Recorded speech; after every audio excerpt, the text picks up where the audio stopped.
Hello everyone, welcome to Miss Hung's lesson. How are you today? Yes, I'm very good too. So let's start our lesson today with Write on 6, Unit 1, Lesson E, Grammar, page 28.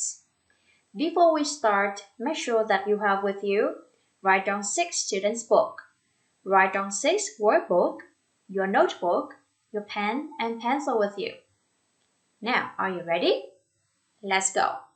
In the previous speaking lesson, we learned how to describe our home.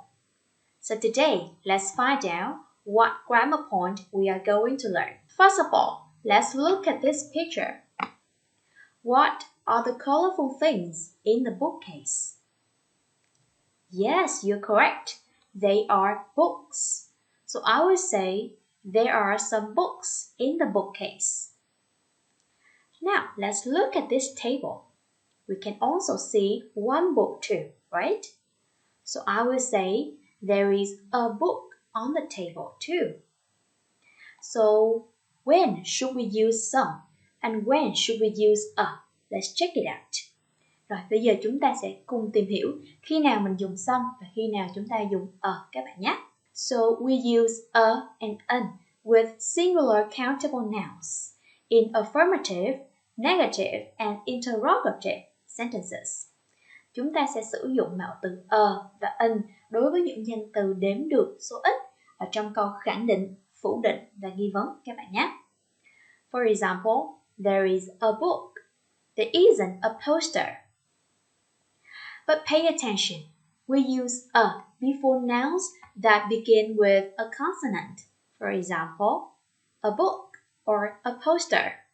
Chúng ta sẽ sử dụng mạo từ a trước những danh từ nào mà bắt đầu bằng một phụ âm, chẳng hạn như là từ a book hoặc là từ a poster. And we use an before nouns that begin with a vowel. Chúng ta sẽ sử dụng mạo từ an trước những danh từ nào bắt đầu bằng một chữ cái, đó là nguyên âm. For example, we have an armchair, an umbrella. Alright? Now let's move on with some. So we use some with plural countable nouns in the affirmative sentences. Chúng ta sẽ sử dụng some đối với những danh từ đếm được số nhiều ở trong câu khẳng định các bạn nhé. For example, there are some books. There are some apples in the fridge. And with any, we use any in the negative and interrogative sentences with plural countable nouns. Đối với câu phủ định hoặc câu nghi vấn của danh từ đếm được số nhiều thì chúng ta lưu ý là mình sẽ sử dụng từ any các bạn nhé. For example, there aren't any posters. Are there any armchairs? Are there any apples? So now let's do an exercise. Look at this picture. Complete the sentences from 1 to 10. Use there is, there isn't, there are, there aren't, is there, or are there with a, an, some, or any. Rồi các bạn sẽ nhìn vào bức tranh này và hoàn thành những câu sau từ 1 tới 10 sử dụng những cái cụm từ there is, there isn't, blah blah blah cộng với các từ a, an, some, or any. So let me do an example for you. We have bed here. So can you see a bed here? Yes, you can, right? Bed is a singular countable noun. So we will say there is a bed. Let's check it out. Yes, correct. Now it's your turn. Pause this video and do this exercise. Okay? Các bạn sẽ dừng video này lại và làm bài tập này cùng cô nhé. I will show you the answers when we come back.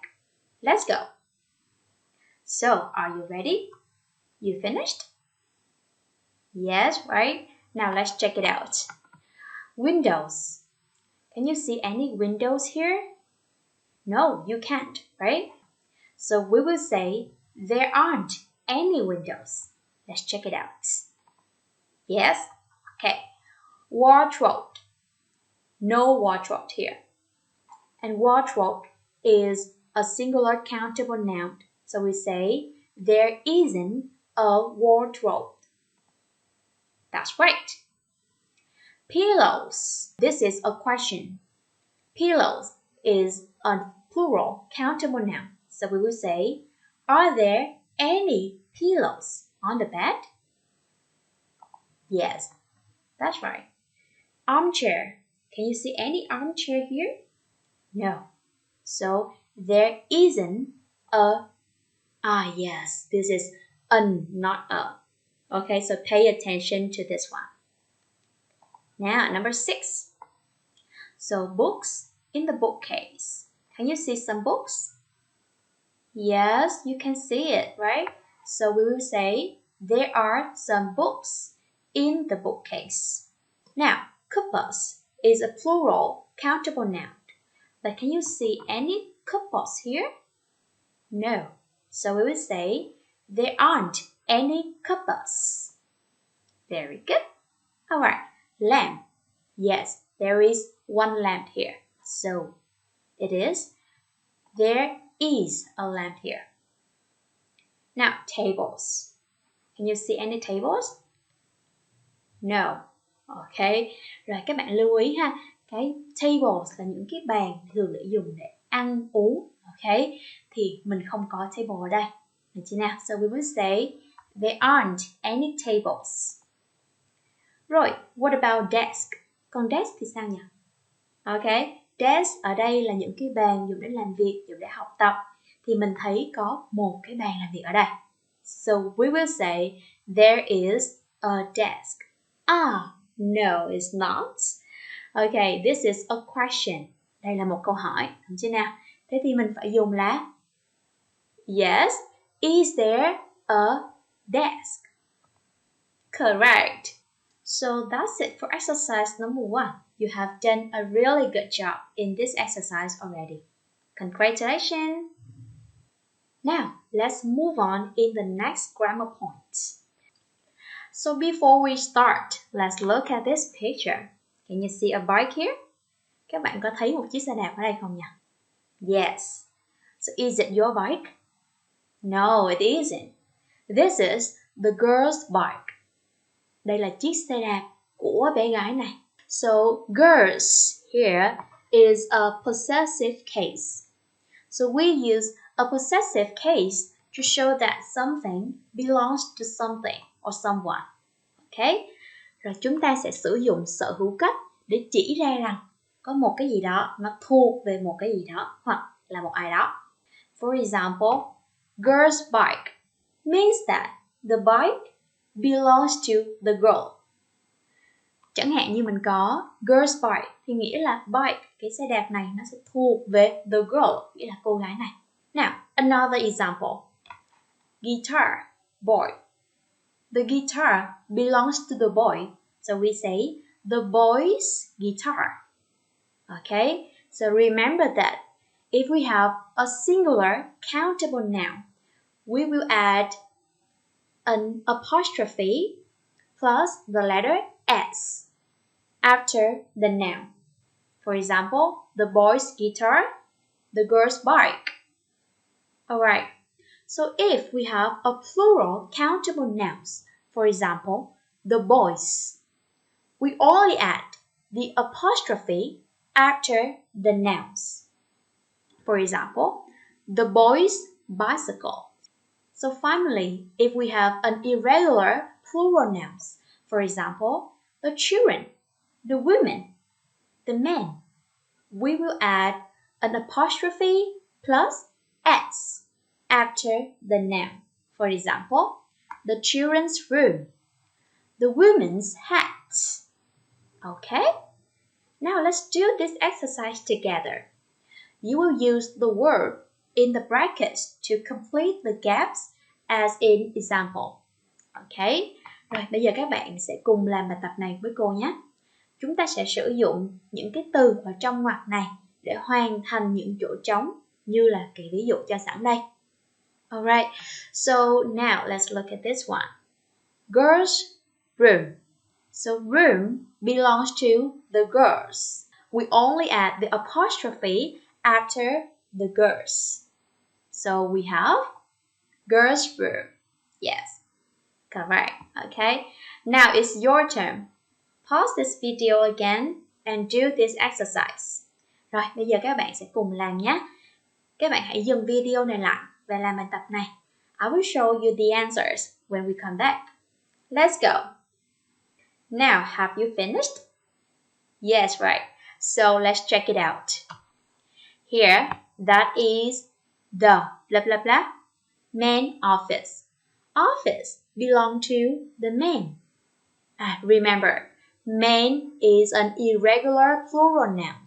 So we say the men's office.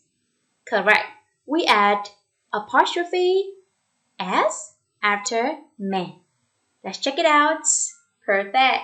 Similarly, we have women or children are also irregular plural nouns. So we add, correct, we add apostrophe and s after the nouns. So the answers are women's hats and children's caps. Okay, well done. Alright, so that's it for today's exercise. Now to sum up, today we have learned about how to use a, an, some, or any in affirmative, negative, or interrogative sentences with plural or singular countable nouns. Đầu tiên chúng ta đã học về cách dùng a, an, some và any trong các câu khẳng định, phủ định và nghi vấn đối với những danh từ đếm được số ít hoặc là số nhiều. Secondly, we learned how to use possessive case to show that something belongs to someone or something. Điểm thứ hai chúng ta đã học đó là cách sử dụng sở hữu cách để chỉ ra rằng một cái gì đó nó thuộc về một cái gì đó hoặc một người nào đó. Alright, we have finished Unit 1, Lesson E, Grammar.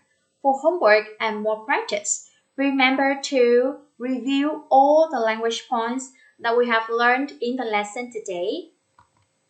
Do the exercise in workbook, page 16. And lastly, access the EduHome in eduhome.com.vn for more practice resources. That is the end of our lesson today. Thank you and goodbye!